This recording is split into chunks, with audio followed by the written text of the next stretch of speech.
बच्चों, स्वागत है आपका फाइव क्लासेस में। तो बच्चों, आज हम बात करेंगे क्लास 10th एनसीईआरटी अध्याय नंबर 1 रासायनिक अभिक्रियाएं एवं समीकरण। तो देखिए, आज चर्चा करते हैं। आपने दैनिक जीवन की निम्नलिखित परिस्थितियों पर ध्यान दीजिए और विचार कीजिए कि क्या होता है जब गर्मियों में कमरे के ताप पर दूध को खुला छोड़ दिया जाता है।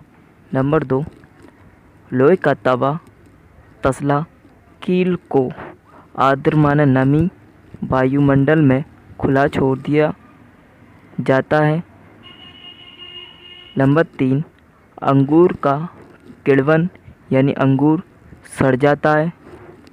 नंबर 4, भोजन पकाया जाता है। हमारा शरीर भोजन को पचा लेता है। हम सांस लेते हैं। तो क्या होता है जब हम ये 6 क्रियाकलाप करते हैं? आइए आगे जानते हैं।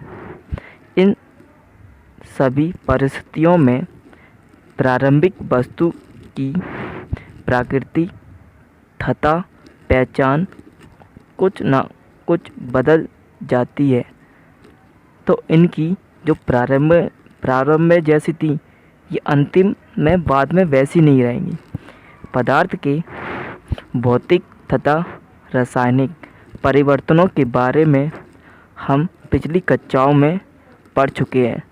तो आप इनकी भौतिक तथा रासायनिक परिवर्तनों के बारे में आप पिछली कक्षा यानी कक्षा 9th में पढ़ चुके होंगे।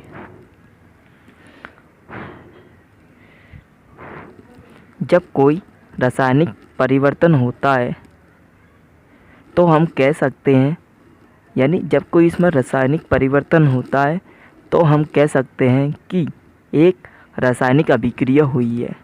जब उसमें रासायनिक परिवर्तन होता है तो हम ये कह सकते हैं कि एक रासायनिक अभिक्रिया हुई है।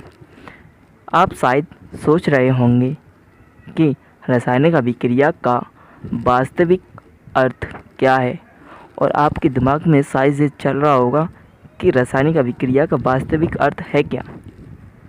हम कैसे जान सकते हैं कि कोई रासायनिक अभिक्रिया हुई? तो आप कैसे जान सकते हैं कि एक रासायनिक अभिक्रिया हुई है या नहीं? ये देखिए, ये क्रियाकलाप 1.1 आप लोग पढ़ लीजिएगा।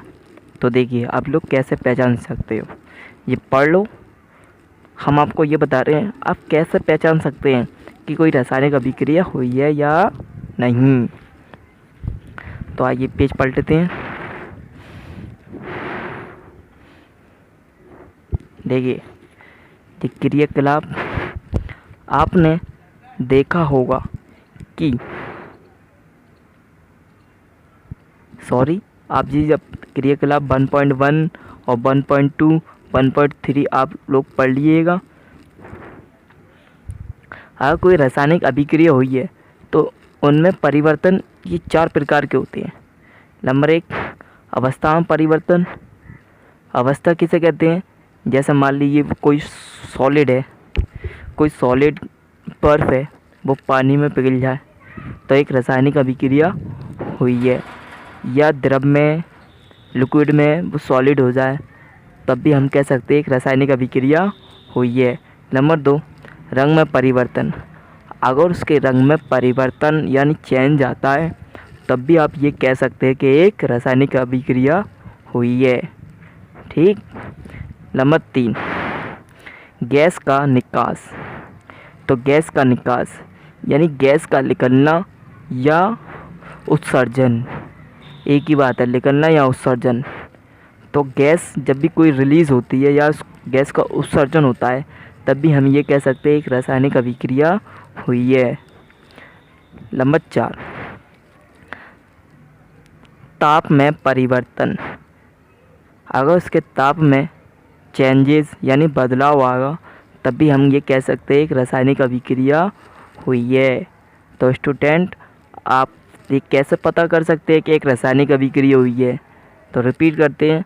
नंबर 1, अवस्था में परिवर्तन आए, यानी वो ठोस है, द्रव हो जाए, या द्रव है तो गैस हो जाए।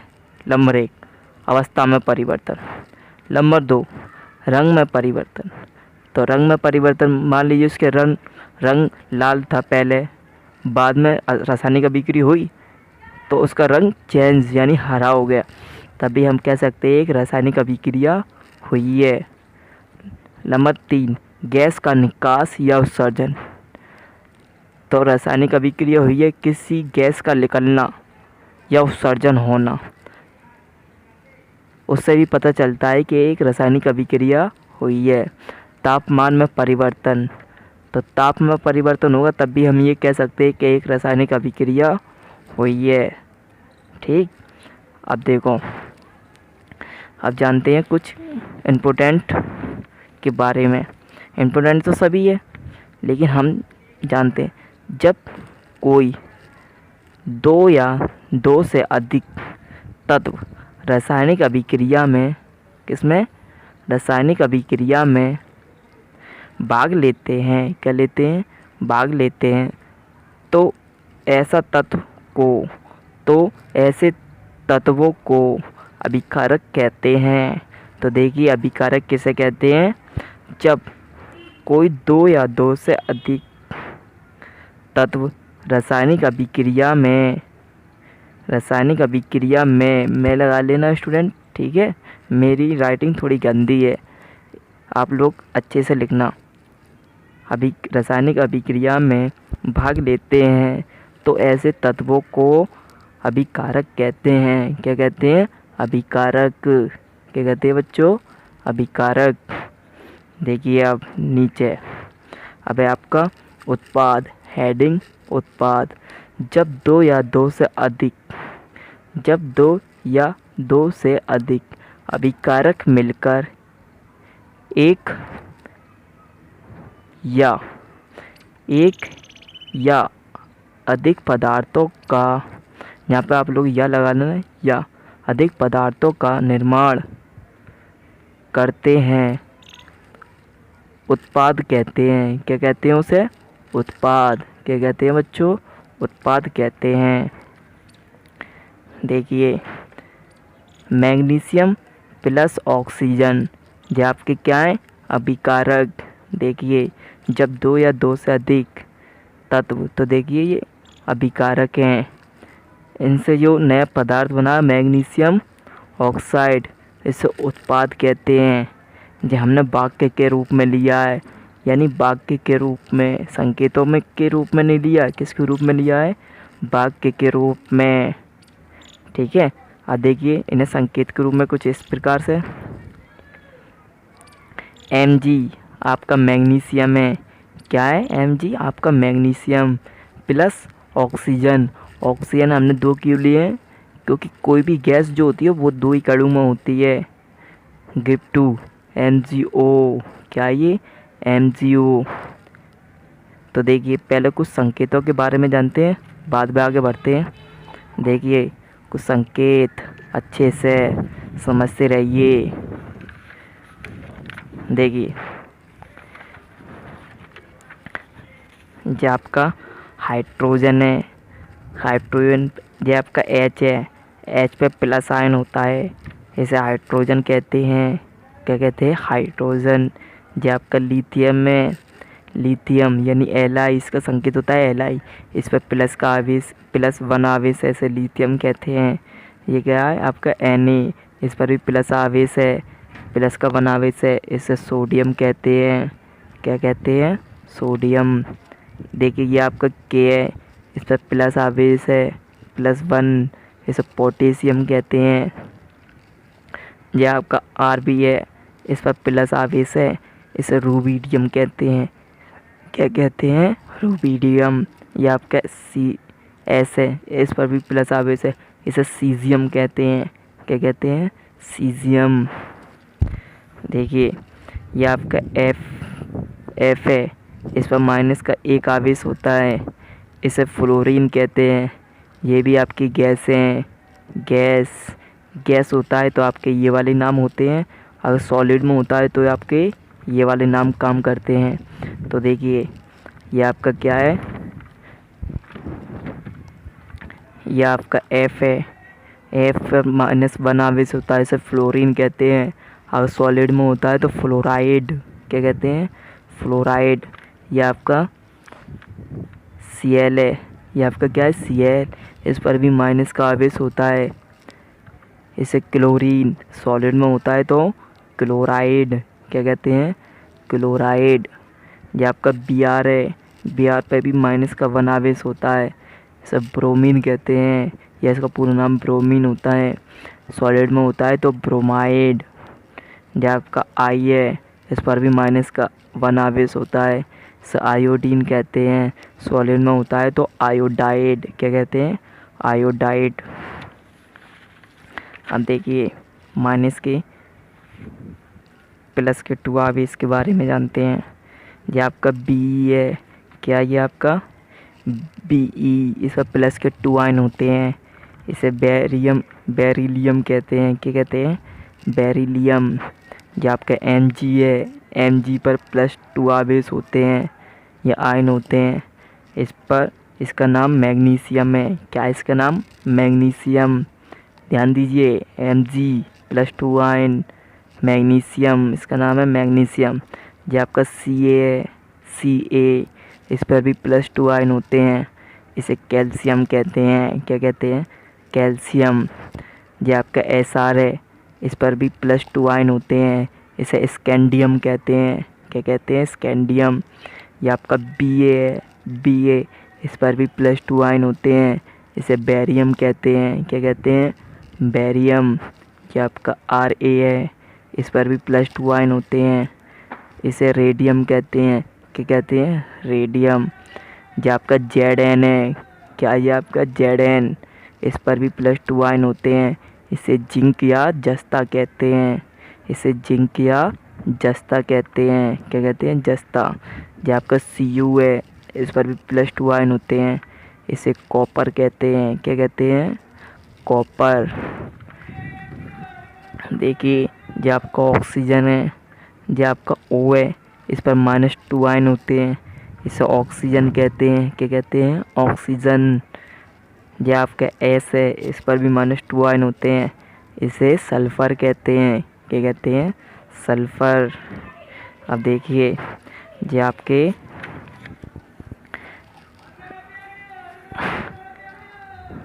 ये आपका C है, C यानी कार्बन, इस पर प्लस के 4 आयन होते हैं, कितने, 4। ये आपका Pb है, इस पर भी प्लस के आपके 4 आवेश होते हैं, इसे लेड कहते हैं, कहते हैं लेड। ये आपका N है, N, इस पर माइनस के 3 आवेश होते हैं, इसे नाइट्रोजन कहते हैं, क्या कहते हैं, नाइट्रोजन। ये आपका P है, इस पर माइनस 3 आवेश होते हैं, इसे फॉस्फोरस कहते हैं, क्या कहते हैं, फॉस्फोरस। ये आपका SO4 है, SO4, इस पर माइनस 2 आयन होते हैं, इसे सल्फेट कहते हैं, क्या कहते हैं, सल्फेट। ये आपका NO3 है, NO3, इस पर माइनस 2 आयन होते हैं, इसे नाइट्रेट कहते हैं, क्या कहते हैं, नाइट्रेट, क्या कहते हैं, नाइट्रेट। ये आपका OH माइनस आयन है, माइनस का 1 आयन, इसे हाइड्रोक्साइड कहते हैं, क्या कहते हैं, हाइड्रोक्साइड। ये आपका Fe है, अगर प्लस 2 आयन होंगे तो फेरस कहेंगे, क्या कहेंगे, फेरस। अगर प्लस 3 आयन होंगे तो फेरिक कहते हैं, इसे क्या कहते हैं, फेरिक। अब देखिए कुछ रिएक्शन के बारे में बात करते हैं। मान लीजिए ये आपका मैग्नीशियम है, मैग्नीशियम पर हमने आपको कितने आयन बनाए थे, प्लस 2 आयन। देखिए Mg प्लस 2 आयन, आपका SO4 था, इस पर माइनस के 2 आयन थे, तो ये रिएक्शन इसके 2 आयन Mg पर इधर जाएंगे और Mg के SO4 पर आते हैं, तो आपको हो जाएगा Mg2SO4 का होल ट्वाइस, और ये 2 से 2 आपका कट जाता है, तो आपको होता है MgSO4 क्या हो जाता है, MgSO4। ऐसी आपका क्या होता है, Zn पर भी आपके प्लस के 2 आयन होते हैं, और SO4 पर आपके माइनस के 2 आयन होते हैं। तो माइनस SO4 का Zn पर 2 आयन और Zn के SO4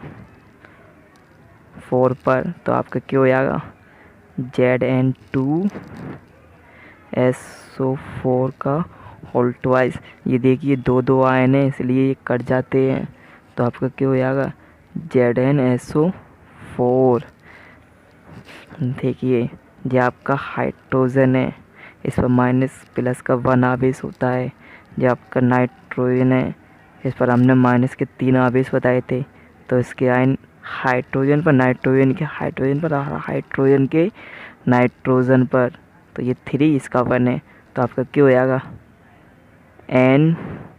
N पर यानी इसका 1 आवेश 1S3, तो 1 लगाते नहीं है, 1 को हटा दो। तो आपका ये किस प्रकार होगा, NH3। क्या होगा, NH3। अब देखिए ये आपका हाइड्रोजन प्लस 1 आयन होता है। ये आपका ऑक्सीजन, इस पर माइनस के 2 आयन होते हैं। इसके आयन आपके इधर आएंगे, ऑक्सीजन के हाइड्रोजन पर आएंगे और हाइड्रोजन के ऑक्सीजन पर। तो आपका क्या हो जाएगा, H2O। देखिए इसका 1 है, इसके 2 हैं, तो ये नहीं कटेंगे, बराबर के होते हैं, तो काट देते हैं। थोड़ा और समझ लीजिए। देखिए ये आपका क्या था, बेरिलियम प्लस 2 आयन था। आपका Cl था, Cl पर कौन सा आयन था, माइनस के 1 आयन। तो इसके आयन इधर आएंगे और इसके आयन इधर आएंगे। तो आपका क्या हो जाएगा, ये आपके 2 इधर आएंगे और 1 इधर आएगा। तो आपका क्या हो जाएगा, BaCl2। क्या है ये आपका, Cl2। ठीक है। अब देखिए ये आपका Pb था, कितना था, Pb का कितना होता है, +4। और नाइट्रेट NO3 का होल ट्वाइस, इसके 2 इस पर जाएंगे और इसके 4 इस पर। तो आपका क्या होगा, Pb2NO3 का होल 4। अब देखिए 2 की टेबल में 2 1 जा 2, 2 2 जा 4। तो आपका क्या हो जाएगा, PbNO3 का होल ट्वाइस। तो उम्मीद है आपके समझ में आ जाएगा। अब देखिए आगे बढ़ते हैं। देखिए ये आपका Mg है, क्या ये आपका Mg plus O2 give to MgO। ये संकेत में किसके रूप में, संकेत के रूप में। देखिए तत्व, अभिकारक, उत्पाद। तो देखिए ये आपका अभिकारकता है, मैग्नीशियम प्लस ऑक्सीजन अभिकारक है। इन दोनों के मिलने से एक चीज़ बना, मैग्नीशियम ऑक्साइड। क्या बना, मैग्नीशियम ऑक्साइड। ये क्या है, आपका उत्पाद है। क्या ये आपका उत्पाद। तो देखिए अब संकेतों के रूप में लिया, Mg मैग्नीशियम को कहते हैं संकेत में, Mg ऑक्सीजन को O2 गिव टू MgO संकेत में। तो देखिए अब तत्व की कंपेयरिंग करते हैं। देखिए अभिकारक में तत्व कितने हैं और उत्पाद में तत्व कितने हैं। तो ये आपका उत्पाद है, ये आपका अभिकारक है। देखिए तत्व संकेत, तत्व यानी संकेत, अभिकारक उत्पाद। तो अभिकारक ये दोनों हैं। तो देखिए अभिकारक में Mg कितना है, 1 है। कितना है, 1। उत्पाद में कितना है, Mg 1। ठीक है। अब देखिए O2 कितना है, O कितना है अभिकारक में, 2। उत्पाद में कितना है, 1। तो ये बराबर नहीं है, तो बराबर करने के लिए पहले एक द्रव्यमान संरक्षण का नियम पढ़ते हैं।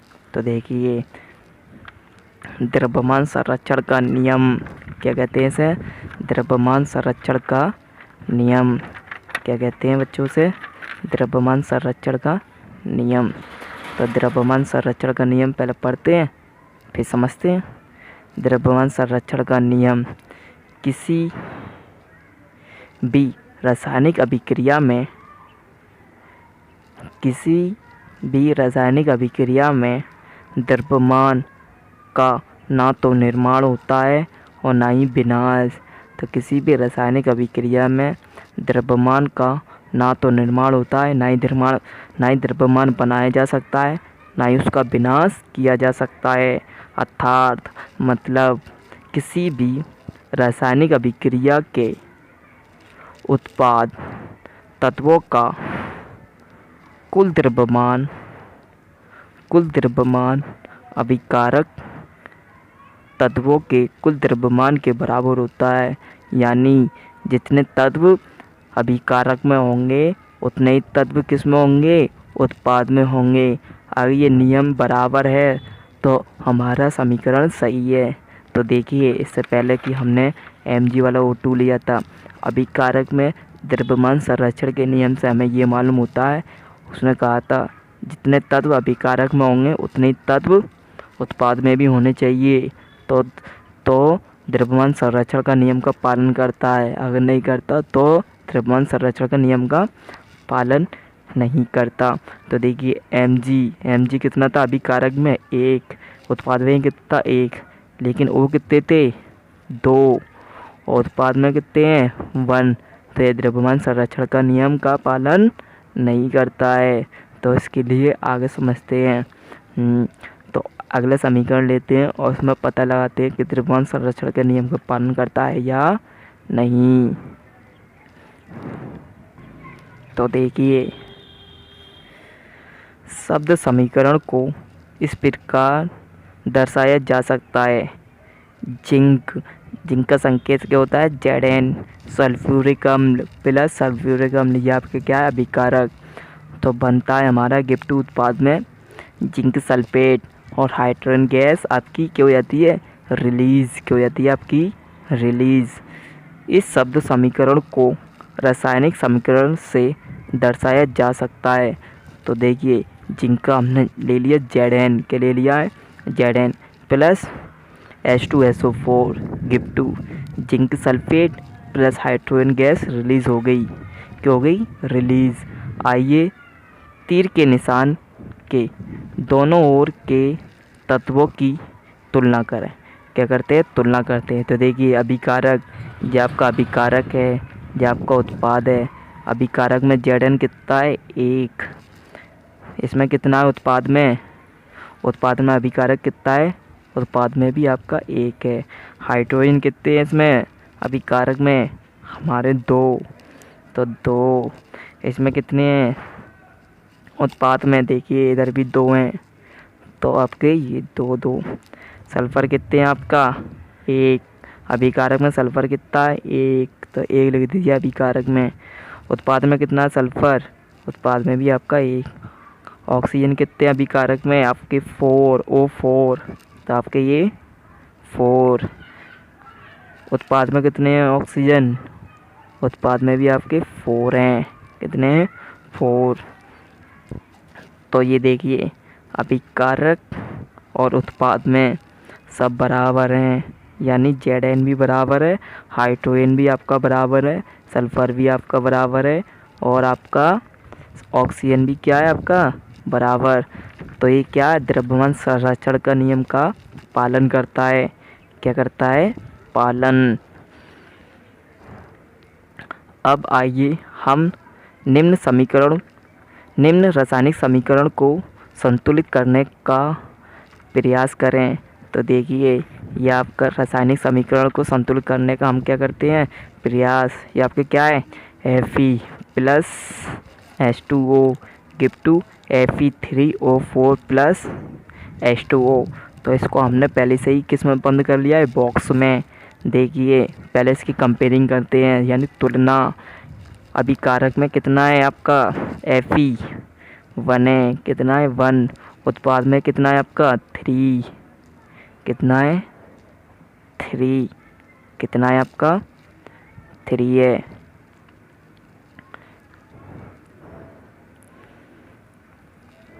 अब देखिए हाइड्रोजन कितना है आपका 2, कितने 2, इधर कितना है, इधर भी आपका 2 ही है। इधर ऑक्सीजन कितना है आपका 1, इधर कितना है 4। तो देखिए कंपेयरिंग करके देखा, कुछ भी बराबर नहीं है, बस आपका हाइड्रोजन ही क्या है बराबर है, क्या है आपका बराबर। लेकिन हमें तो सारे तत्व बराबर करने हैं, तभी हमारी रिएक्शन सही होगी, वरना गलत हो जाएगी, सही नहीं होगी। तो देखिए इसे ही पहले उतारते हैं, Fe plus H2O give to Fe3O4 plus H2O। तो सबसे पहले देखिए उत्पाद या अभिकारक में सबसे ज़्यादा कौन है, तो ऑक्सीजन दिखाई दे रहा है हमें सबसे ज़्यादा, क्योंकि ये 4। तो सबसे पहले इसे ही बराबर करते हैं। देखिए यहाँ पे ऑक्सीजन 4 है, ब्रैकेट में बंद कर लें।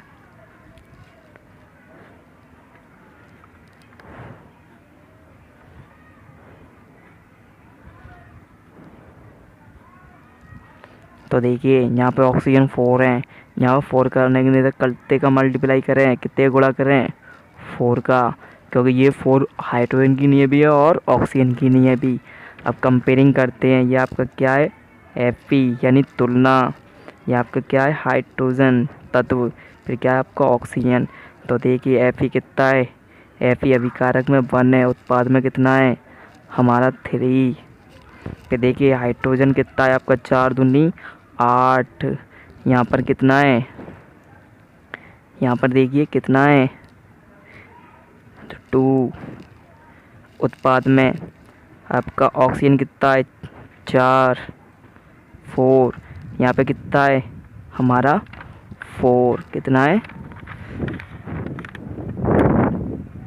4, ठीक है। अब देखिए इसी रिएक्शन को हम पीछे उतारेंगे ऐसे ही।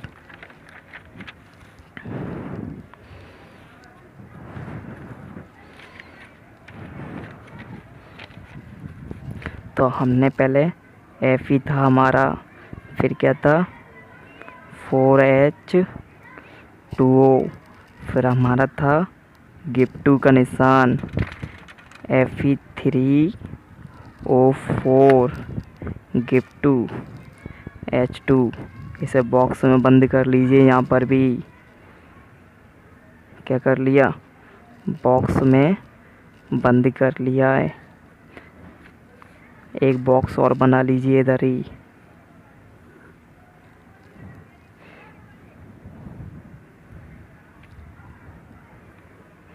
ये आपके क्या है तत्व हैं, ये आपका क्या है अभिकारक, क्या है अभिकारक, ये आपका क्या है उत्पाद।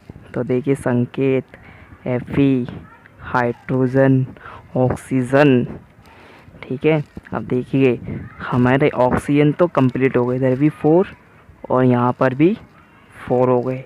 अब कौन है सबसे ज़्यादा उत्पाद में या अभिकारक में, किसी में भी। तो देखिए 4 के बाद ये 3 Fe। तो अब इसे कंपेयरिंग करते हैं बराबर। देखिए इधर कितना है 3, इधर कितना है 1।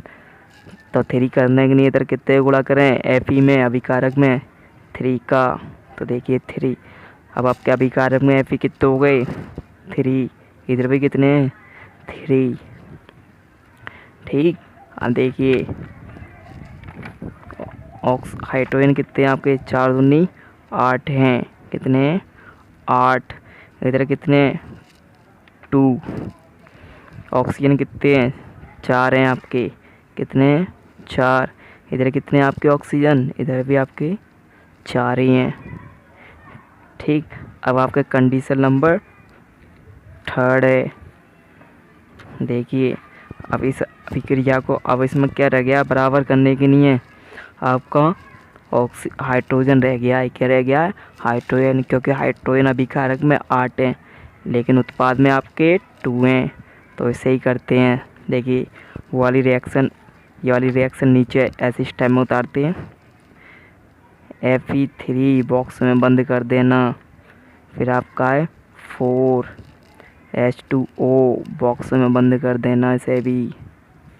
फिर आपका है Gift2 का निशान Fe3O4 प्लस H2O, इसे बॉक्स में बंद कर देना।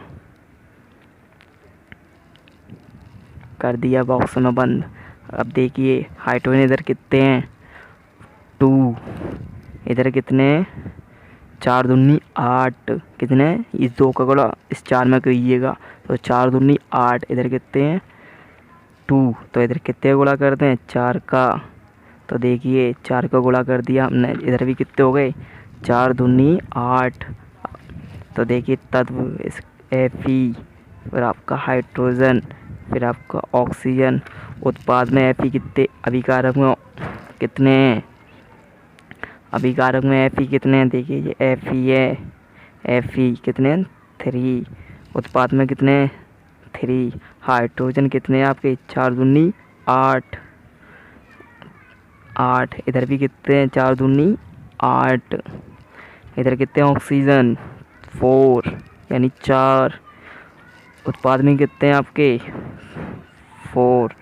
अब देखिए ये तीनों के तीनों कैसे हो गए, तत्व अभिकारक उत्पाद के बराबर हो गए। तो बराबर हो गए तो ये द्रव्यमान संरक्षण का नियम का पालन करता है। जब ये द्रव्यमान संरक्षण का नियम का पालन करता है तो यह अभिक्रिया हमारी कैसी है, सही है। अब देखिए रासायनिक समीकरणों को संतुलित करने की इस विधि को हिड एंड ट्रायल विधि कहते हैं। और रासायनिक समीकरण को संतुलित करने की इस विधि को हम क्या कहते हैं, हिड एंड ट्रायल विधि कहते हैं। तो देखिए आप समीकरण को संतुलित करना सीख गए होंगे, ईजिली जानते हैं। तो देखिए अब आगे बढ़ते हैं बच्चों, ठीक है। भौतिक अवस्थाओं के संकेत है, भौतिक अवस्थाओं के संकेत लिखना।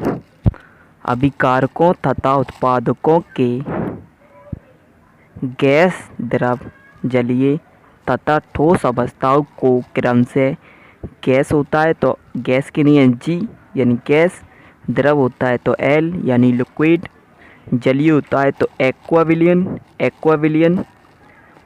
तथा ठोस होता है तो S यानी सॉलिड से दर्शाया जाता है। जैसे Fe आपका फेरस होता है तो ये आपका सॉलिड होता है, फेरस यानी लोहा। ठोस होता है तो इसके लिए S यानी सॉलिड। जल आपका कैसा है, H2O, तो जल H2O लिक्विड होता है, लेकिन संकेत क्या लिया है, G यानी गैस।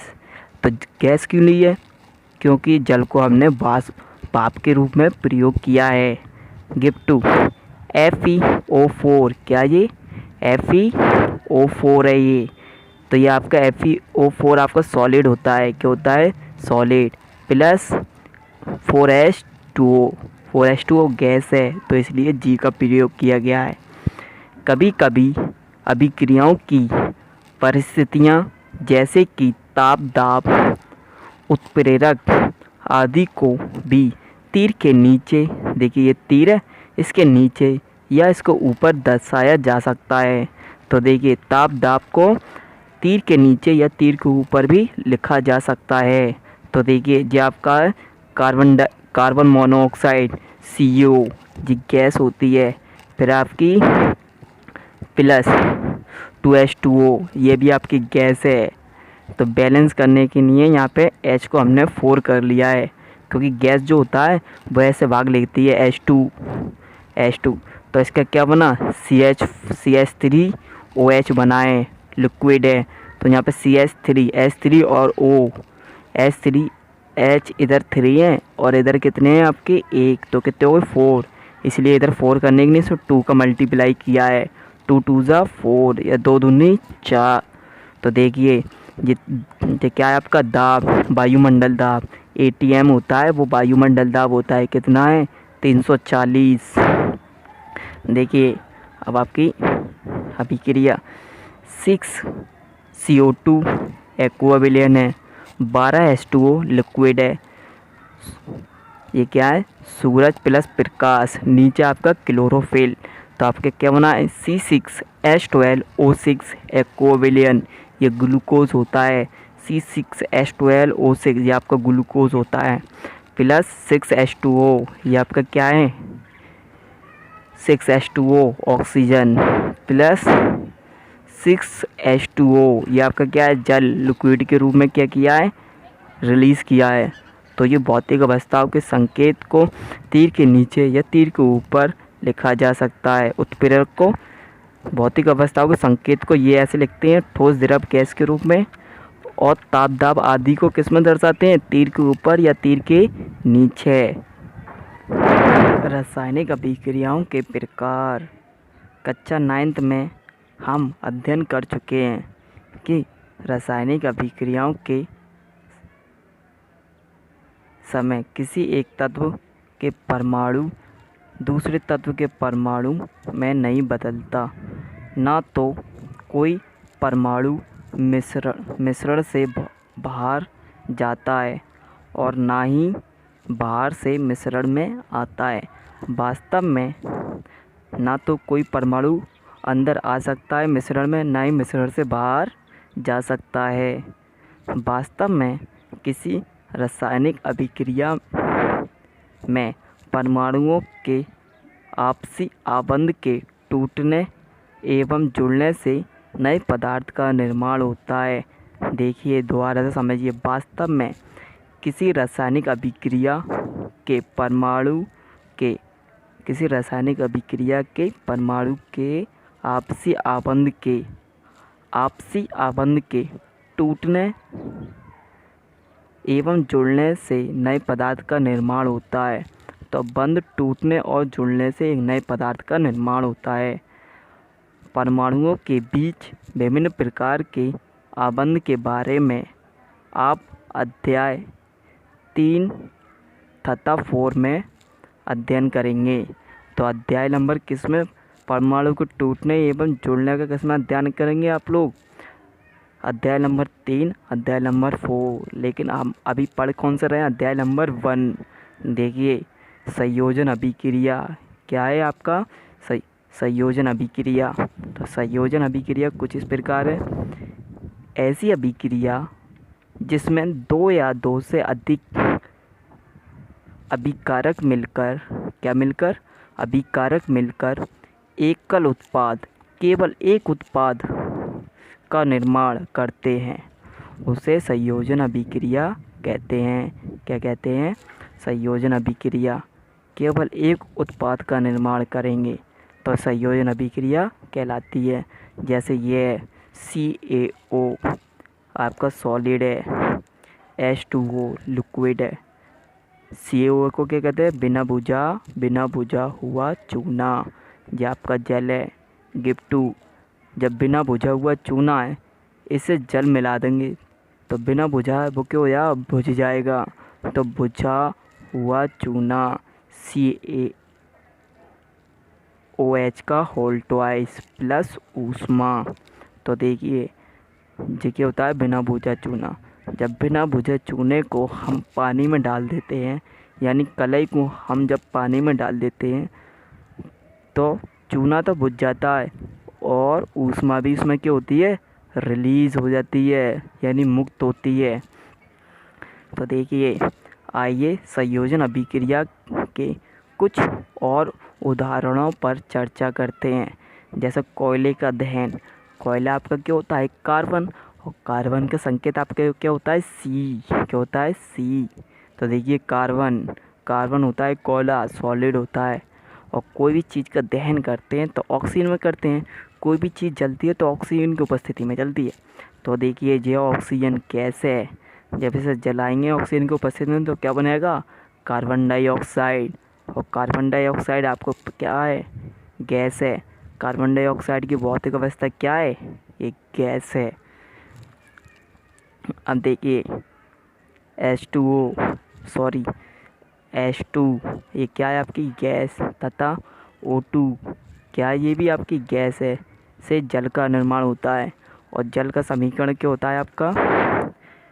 H2O। तो देखिए H2O बनेगा इसमें। जब ऑक्सीजन और हाइड्रोजन संयोग करते हैं तो H2O यानी जल बनता है। देखिए ये आपका क्या था, हाइड्रोजन, ये आपका क्या है, ऑक्सीजन, क्या बन गया, H2O। अब देखिए इधर ये कितने ऑक्सीजन, तो ऑक्सीजन यहाँ पे एक था, तो 2 करने के लिए पूरे में कितने गुणा कर दिया, 2 का बॉक्स बना लीजिए, जैसे कि पहले हमने आपको समझाया होगा। बॉक्स बना लिया H2O। तो ऑक्सीजन यहाँ पे एक है, यहाँ पे कितने हैं, 2, तो 2 करने के लिए पूरे में कितने का गुणा कर दिया, 2 का। तो हाइड्रोजन, ऑक्सीजन तो आपके कितने हो गए, ऑक्सीजन तो आपके 2 हो गए, लेकिन आपके हाइड्रोजन कितने हो गए, 2 2 ज़ा या 2 दूनी 4। तो इधर भी कितने का गुणा कर दिया, 2 का, 2 दूनी 4। अब ये बराबर हो गए, बराबर हो गए, तो यह अभिक्रिया कैसी है, संतुलित, क्योंकि ये द्रव्यमान संरक्षण का नियम का पालन करती है।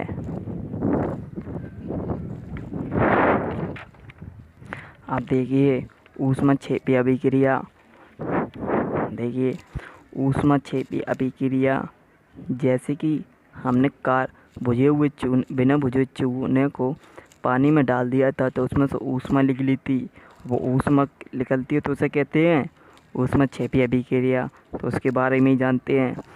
ऊष्मक्षेपी अभिक्रिया जिन अभिक्रियाओं में उत्पाद के निर्माण के साथ साथ ऊष्मा भी उत्पन्न होती है, क्या होती है, उत्पाद के निर्माण के साथ साथ उत्पाद तो बन ही रहा है, लेकिन ऊष्मा भी क्या हो रही है, उसमें रिलीज उत्पन्न होती है, उन्हें ऊष्मक्षेपी अभिक्रिया कहते हैं। क्या कहते हैं, ऊष्मक्षेपी अभिक्रिया कहते हैं। जैसे प्राकृतिक गैस का दहन, प्राकृतिक गैस आपकी कौन सी होती है, CH4। CH4 का नाम क्या होता है, मेथेन। आप चाहें तो लिख लेना इसके नीचे मेथेन। तो देखिए ये गैस है यानी G, ये आपका ऑक्सीजन है, ये भी आपकी G है। तो कोई भी चीज़ जलाते हैं ऑक्सीजन की उपस्थिति में जलाते हैं, तो देखिए क्या बनता है, carbon dioxide plus 2H2O plus ऊष्मा, ऊष्मा लिख लेगी जब तो इसे ऊष्मक्षेपी अभिक्रिया कहेंगे। क्या आप जानते हैं, नीचे आते हैं, क्या आप जानते हैं कि श्वसन एक ऊष्मक्षेपी अभिक्रिया है। क्या आप लोग जानते हो कि हम जो सांस लेते हैं वो भी क्या है, ऊष्मक्षेपी अभिक्रिया है। तो देखिए जो भी हम चीज़ खाते हैं उसमें क्या बनता है, कार्बोहाइड्रेट। कार्बोहाइड्रेट क्या होता है, ग्लूकोज। क्या होता है, ग्लूकोज। जब ये हम ऑक्सीजन लेते हैं तो ये ऑक्सीजन से, जो हम ऑक्सीजन अंदर लेते हैं सांस में, तो ग्लूकोज क्या कर लेता है उसमें, यानी कार्बोहाइड्रेट ऑक्सीजन से अभिक्रिया कर लेता है। ये देखिए ऑक्सीजन से अभिक्रिया कर लेता है, तो क्या बनाता है ये, गिफ्ट में उत्पाद में कार्बन डाइऑक्साइड जो हम निकाल देते हैं नाक के द्वारा, प्लस H2O यानी जल, और ऊष्मा निकलती है, जो ऊष्मा हमें कार्य करने के लिए ऊर्जा देती है, जो हम कार्य करते हैं। ठीक है, तो श्वसन भी एक ऊष्मक्षेपी अभिक्रिया है। अब देखिए अब आते हैं वियोजन अभिक्रिया। संयोजन के बाद क्या आता है, वियोजन। वियोजन या अपघटन। वियोजन माने क्या होता है, टूटना। संयोजन माने क्या होता है, जुड़ना। तो वियोजन के बारे में पढ़ लें। वियोजन माने टूटना, या अपघटन माने भी टूटना। ऐसी अभिक्रिया जिसमें एकल अभिक्रमक टूटकर, क्या कर टूटकर छोटे छोटे उत्पाद प्रदान करता है। क्या प्रदान करता है, छोटे छोटे उत्पाद प्रदान करता है, यह एक वियोजन अभिक्रिया है। तो उसे वियोजन अभिक्रिया कहते हैं, या यह एक वियोजन अभिक्रिया है। जैसे ये था FeSO4, फेरस सल्फेट सॉलिड है, इसे ऊष्मा देते हैं तो ये ferric sulphate, carbon sulphur dioxide और सल्फर ट्राई, देखिए ये इसका नाम होता है सल्फ़र, बताया होगा पिछली वीडियो में। सल्फ़र, ये आपका ऑक्सीजन कितने हैं 2, तो सल्फर डाइऑक्साइड, ये आपका क्या है, सल्फर ऑक्सीजन कितने हैं 3, तो ये आपका सल्फर ट्राई ऑक्साइड। ये दोनों आपके क्या है, गैसें हैं। तो आपकी वियोजन अभिक्रिया समझ में आया होगा, क्योंकि वियोजन अभिक्रिया में एकल अभिक्रमक टूट टूट कर छोटे छोटे उत्पाद प्रदान करता है, उसे हम क्या कहते हैं, वियोजन अभिक्रिया कहते हैं। लेकिन टूटते किसके द्वारा है, तोड़ते हम किसके द्वारा, ऊष्मा के द्वारा। तो ऊष्मा के द्वारा तोड़ते ऐसी अभिक्रिया को कौन सी अभिक्रिया कहते हैं, तो आइए नीचे जानते हैं। वियोजन अभिक्रिया या ऊष्मीय वियोजन। क्या ऊष्मीय वियोजन? ऐसी अभिक्रिया जिसका वियोजन ऊष्मा के द्वारा किया जाता है। किसके द्वारा किया जाता है, ऊष्मा के द्वारा, यानी ऊष्मा यानी हीट देनी पड़ती है उसे तोड़ने के लिए। तो ऐसी अभिक्रिया जिसका वियोजन ऊष्मा के द्वारा किया जाता है उस अभिक्रिया को वियोजन अभिक्रिया कहते हैं। क्या कहते हैं, वियोजन अभिक्रिया। जैसे कि देखिए नीचे CO3 कैल्शियम कार्बोनेट या चूना पत्थर, कैल्शियम कार्बोनेट या चूना पत्थर। और चूना पत्थर कैसे होता है, आपका सॉलिड होता है। इसे ऊष्मा देंगे तो ये किस में टूटेगा, बिना बुझा हुआ चूना यानी CO। क्या, CO बिना बुझा चूना। ये क्या है, बिना बुझा हुआ चूना। और क्या निकल जाएगी आपकी, कार्बन डाइऑक्साइड गैस के रूप में क्या हो जाएगी, रिलीज़। यह आपका उदाहरण है किसका, वियोजन अभिक्रिया का। ठीक है, तो वियोजन अभिक्रिया का उदाहरण क्या है, चूना पत्थर या कैल्शियम कार्बोनेट को ऊष्मा देते हैं तो बिना बुझा हुआ चूना और कार्बन डाइऑक्साइड के रूप में टूट जाता है। जब टूट जाता है, लेकिन किसके द्वारा टूटता है, ऊष्मा के द्वारा, तो उसे ऊष्मीय वियोजन कहते हैं। क्या कहते हैं, ऊष्मीय वियोजन। ऊष्मीय वियोजन में हमें अभिक्रिया क्या देना पड़ती है, ऊष्मा देने पड़ती है। क्या देना पड़ती है, ऊष्मा। तो ऊष्मा देने पड़ती है ऐसी अभिक्रिया को कौन सी अभिक्रिया कहते हैं, ऊष्मा शोषी। क्योंकि वो ऊष्मा शोषती हैं, लेती हैं ऊष्मा, तो इसलिए क्या कहते हैं उन्हें, ऊष्मा शोषी अभिक्रिया। तो ऊष्मा शोषी अभिक्रिया का किस प्रकार होगी, देखिए, जिन अभिक्रियाओं में ऊर्जा अवशोषित होती है यानी ऊर्जा ग्रहण करते हैं उन्हें ऊष्मा शोषी अभिक्रिया कहते हैं। क्या कहते हैं, ऊष्मा शोषी अभिक्रिया कहते हैं। जैसे कि आप लोग देखिएगा, ये चाइना का डिश सिल्वर क्लोराइड, जब ये सूरज की किरणें आती हैं तो ये किस में वियोजन हो जाता है, अपने अपने पार्ट में वियोजन हो जाता है, Ag+Cl2। तो देखिए वही उदाहरण है, AgCl2 सॉलिड है। जब सूरज का प्रकाश इस पर पड़ता है, क्या पड़ता है, सूरज का प्रकाश इस पर पड़ता है तो Ag अलग टूट जाता है और Cl2 गैस के रूप में बाहर निकल जाती है। तो Ag अलग हो गया, आपका Cl2 अलग हो गई, गैस के रूप में बाहर निकल गई। तो ये किसके द्वारा हुआ है, सूरज का प्रकाश के रूप में, यानी ऊष्मा दी गई है इसे। तो ये ऊष्मा शोषी अभिक्रिया का क्या है, उदाहरण है। देखिए इसी प्रकार ये आपका Br होगा, सॉरी यहाँ पे Br कर लेना, Br। तो देखिए AgBr आपका सॉलिड है, सूरज के प्रकाश में आपका Ag क्या हो जाएगा, अलग हो जाएगा, और Br2 आपकी गैस के रूप में निकल जाएगी। अब देखिए Ag कितने इधर 2, Br भी कितने हैं 2, तो Br2 आपका रिलीज़ हो गया है ऊपर और Ag आपका टूट गया है, क्योंकि इसका वियोजन कैसे किया गया है, क्योंकि ये वियोजन हो रहा है ऊष्मा ग्रहण कर। तो ऐसा क्या कहेंगे, ऊष्मा शोषी, यानी ऊष्मा शोषित कर रहा है। क्या कर रहा है, शोषित। तो ऊष्मा शोषी कहेंगे इसे, इस अभिक्रिया को क्या कहेंगे, ऊष्मा शोषी अभिक्रिया।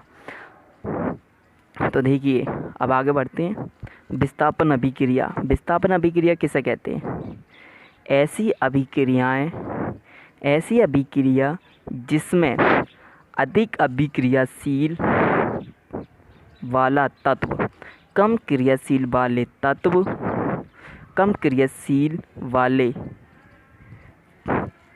तत्व, देखिए यहाँ पे तत्व लिख लेना, तत्व को विस्थापित कर देता है। विस्थापित माने हटा देता है। क्या कर देता है? हटा देता है।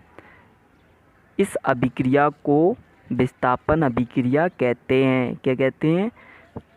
विस्थापन अभिक्रिया कहते हैं। अब हमें कैसा पता चलेगा कि ये अधिक अभिक्रियाशील वाला तत्व है कि कम क्रियाशील वाला तत्व?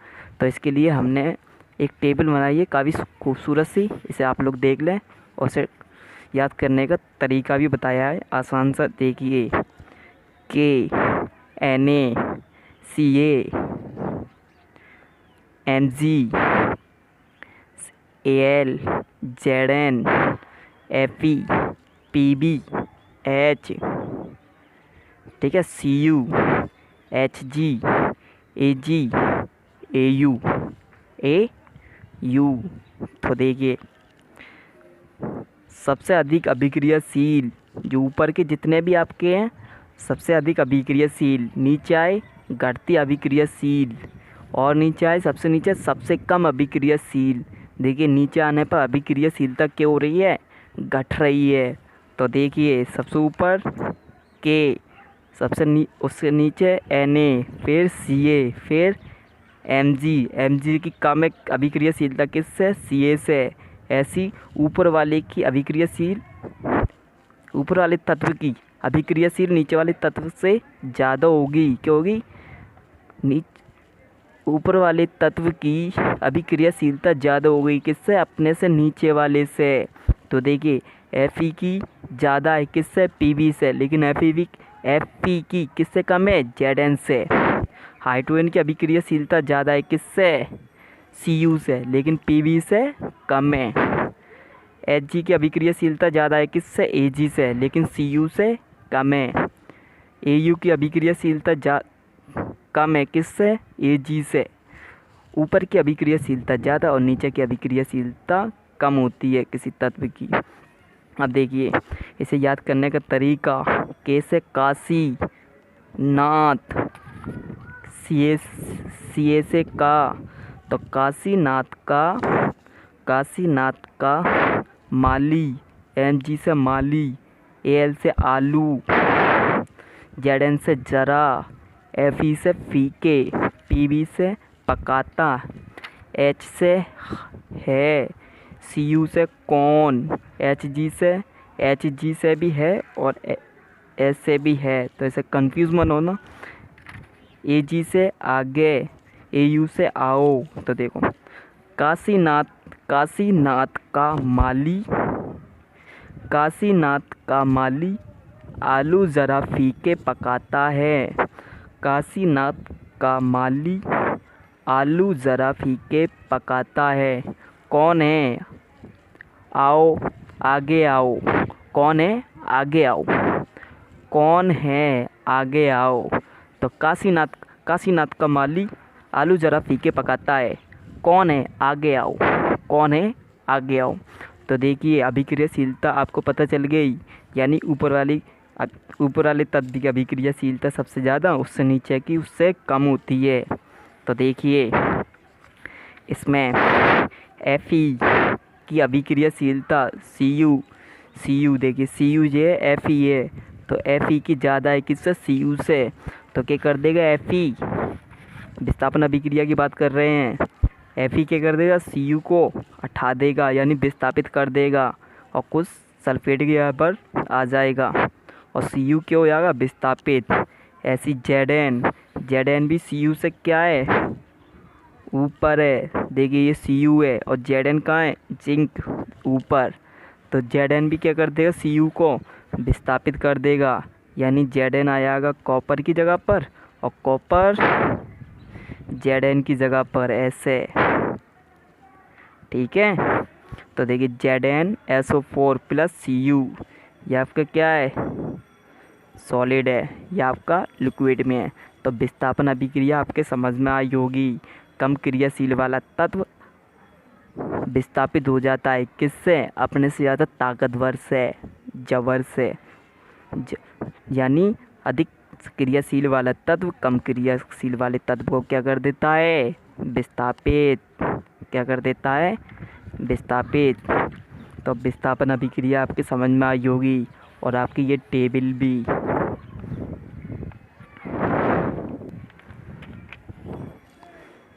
द्विविस्थापन अभिक्रिया। द्विविस्थापन अभिक्रिया किसे कहते हैं? वे अभिक्रियाएं जिसमें अभिकारकों के बीच, तो देखिए, वे अभिक्रियाएं जिसमें अभिकारकों के बीच आयनों का आदान प्रदान होता है। आदान प्रदान माने आओ तब हम जाएंगे, तुम आओगे तब हम जाएंगे, तो आदान प्रदान होता है, उन्हें द्विविस्थापन अभिक्रिया कहते हैं। जैसे Na पर कौन सा आयन होता है? Plus ion. और हाँ, ये वीडियो पूरी देखिएगा तब आपकी ये लेक्चर समझ में आएगा, बीच में से कट करोगे तो आपकी समझ में नहीं आएगा। तो देखिए, हमने बताया था Na पर प्लस का वन आयन होता है, SO4 पर माइनस के 2 आयन होते हैं, Ba बेरिलियम पर +2 आयन होते हैं, Cl पर -1 आयन होता है। तो 1 आयन वाले 1 के पास जाएंगे और 2 आयन वाले 2 के पास। तो क्या हो गया? देखिए, आयनों का आदान प्रदान हो गया। BaSO4 plus NaCl2। और देखिए Na कितने हैं? 2। Cl भी कितने हैं? 2। तो देखिए 2 का गुणा कर दिया। ये क्या है? आपका एक्वाविलेन है। ये आपका सोडियम सल्फेट था, ये आपका बेरियम क्लोराइड। यहाँ पर आपका बना बेरियम सल्फेट, ये सोडियम क्लोराइड। क्या बना? Sodium chloride. इस अभिक्रिया में एक श्वेत पदार्थ बनता है जो जल में अविलय है। जो जल में क्या है? अविलय है। इस अविलय पदार्थ को अपक्षेप कहते हैं। क्या कहते हैं? अपक्षेप कहते हैं। और इस अभिक्रिया को अपक्षेपण अभिक्रिया कहते हैं। तो आपका अविलय पदार्थ कौन सा है? ये वाला, ये जो बॉक्स में जो बंद है, जो अविलय पदार्थ है, जो अविलय पदार्थ है, तो ये क्या है? आपका अपक्षेप है, जो जल में घुलता नहीं है। तो इस अभिक्रिया को अपक्षेपण अभिक्रिया भी कहते हैं। इसके 2 नाम है, विस्थापन अभिक्रिया और अपक्षेपण अभिक्रिया। तो दोनों नाम से जो आपसे कोई भी पूछ सकता है, तो आप बता दीजिए। अपचयन एवं उपचयन एवं अपचयन। तो देखिए, नंबर 1, उपचयन। जब किसी पदार्थ में ऑक्सीजन की वृद्धि होती है, किसकी वृद्धि होती है? ऑक्सीजन की, तो कहते हैं कि उसका उपचयन हुआ है। क्या कहते हैं? उपचयन हुआ है। देखिए, जो कोई पदार्थ है यानी कॉपर है, इसमें ऑक्सीजन की अभिक्रिया करेंगे, तो ऑक्सीजन की अभिक्रिया करेंगे तो ऑक्सीजन की क्या हो जाएगी? इसमें वृद्धि हो जाएगी। तो हम कहते हैं क्या हुआ है? उपचयन हुआ है। ठीक है, तो ये सब Cu का क्या हो रहा है? उपचयन। अब देखिए नंबर 2, अपचयन। जब अभिक्रिया में ऑक्सीजन जब अभिक्रिया में किसी पदार्थ में ऑक्सीजन का ह्रास होता है। क्या होता है? ह्रास यानी नुकसान, यानी ऑक्सीजन का निकलना, तो हम कहते हैं कि उसका अपचयन हुआ है। जी देखिए, ऑक्सीजन थी, इसमें हमने ऑक्सीजन मिलाई थी ऊपर, अब ऑक्सीजन के हाइड्रोजन से अभिक्रिया करते हैं तो ये जल और ताप देते हैं, तो ये ऑक्सीजन वाष्प जल के रूप में निकल जाए, तो आपका Cu बचा। तो Cu इसमें क्या है? ऑक्सीजन का ह्रास हो रहा है, तो ये क्या है? अपचयन। क्या कहेंगे? अपचयन। वे अभिक्रियाएं जिनमें उपचयन अपचयन दोनों एक साथ संपन्न होते हैं या दोनों एक साथ होते हैं, उन अभिक्रियाओं को रेडॉक्स अभिक्रिया कहते हैं। क्या कहते हैं? रेडॉक्स अभिक्रिया। तो देखिए, ये हाइड्रोजन में ऑक्सीजन का क्या हो रहा है? ऑक्सीजन जोड़ रही है, तो इसको क्या हो रहा है? देखिए, हाइड्रोजन में ऑक्सीजन जोड़ रही है, तो इसके क्या हो रहा है? आप उपचयन। लेकिन कॉपर में से ऑक्सीजन हट रही है, कॉपर में से ऑक्सीजन हट रही है, तो इसका क्या हो रहा है? अपचयन। क्या हो रहा है? अपचयन। अगर ये दोनों एक साथ संपन्न हो रहे हैं, देखिए दोनों एक साथ ही तो संपन्न हो रहे हैं, तो इस अभिक्रिया को क्या कहते हैं? रेडॉक्स अभिक्रिया कहते हैं। क्या कहते हैं? रेडॉक्स अभिक्रिया। तो आपके रेडॉक्स अभिक्रिया समझ में आई। ठीक, अब देखिए आगे बढ़ते हैं। क्या आपने दैनिक जीवन में उपचयन अभिक्रियाओं के प्रभावों को देखा है, यानी जिसमें ऑक्सीजन जुड़ जाती है, जिसमें ऑक्सीजन की वृद्धि हो जाती है, उसे तो कहते हैं उपचयन। तो देखिए संक्षारण, आपने अवश्य देखा होगा कि लोहे की बनी नई वस्तुएं चमकीली होती हैं, लेकिन कुछ समय बाद या पश्चात उन पर लालिमा युक्त यानी लाल कलर की भूरे रंग की परत चढ़ जाती है। प्राय इस अभिक्रिया को लोहे पर जंग लगना कहते हैं। और इस अभिक्रिया को क्या कहते हैं? लोहे पर जंग लगना। कुछ अन्य धातुओं में भी ऐसा ही परिवर्तन होता है। क्या आपने चांदी तथा तांबे पर चढ़ने वाली परत के रंग को ध्यान दिया है? ध्यान दिया होगा तो देख लेना, ठीक है, नहीं तो हम आपको बता देंगे। अब देखिए संचारण की मूल डेफिनेशन यहाँ से है। जब कोई धातु अपने आसपास अम्ल, आर्द्रता माने नमी आदि के संपर्क में आती है, इसके टच में आती है, यानी इसके प्रभाव में आती है, तब ये संचारित होती है। तब ये क्या होती है? संचारित होती है। और इस प्रक्रिया को संचारण कहते हैं। क्या कहते हैं? संचारण। चांदी के ऊपर काली परत तथा तांबे के ऊपर हरी परत चढ़ना संचारण के अन्य उदाहरण हैं। तो संचारण के उदाहरण क्या है? चांदी के ऊपर काली परत का चढ़ना, तांबे के ऊपर हरी परत का चढ़ना, ये क्या है? आपके संचारण के उदाहरण। या फिर आपके लोहे पर जंग लगना। तो ये आपके 3 उदाहरण हैं। तो संचारण आपके समझ में आया होगा। अब देखिए, अब बात करते हैं विगृत गंधिता। विगृत गंधिता किसे कहते हैं? वसा युक्त अथवा तेलीय खाद्य सामग्री जब लंबे समय तक रखा जाता है, मतलब तेल में या वसा में बनी सामग्री को लंबे समय तक रखा जाता है, तब उसका स्वाद तथा गंध बदल जाते हैं। तब उसका स्वाद एवं गंध क्या हो जाते हैं? बदल जाते हैं।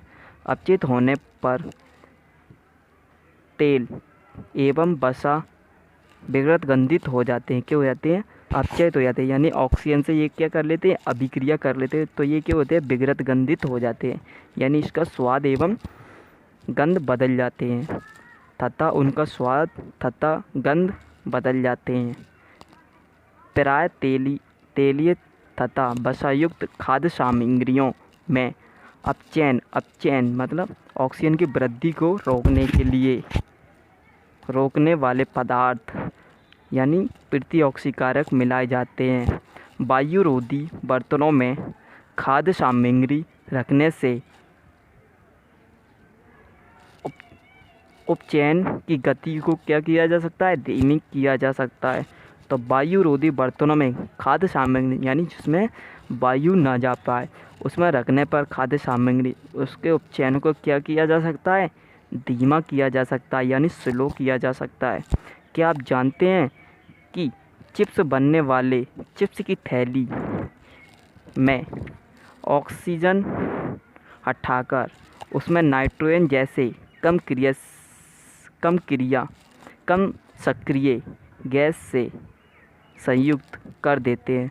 तो उसमें ऑक्सीजन हटाकर कम सक्रिय गैस यानी नाइट्रोजन क्या कर देते हैं? उसमें भर देते हैं, ताकि चिप्स का उपचयन ना हो सके, यानी चिप्स खराब ना हो सके।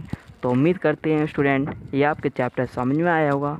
पसंद आए तो लाइक कीजिए और इसे सब्सक्राइब भी कीजिए इस वीडियो को।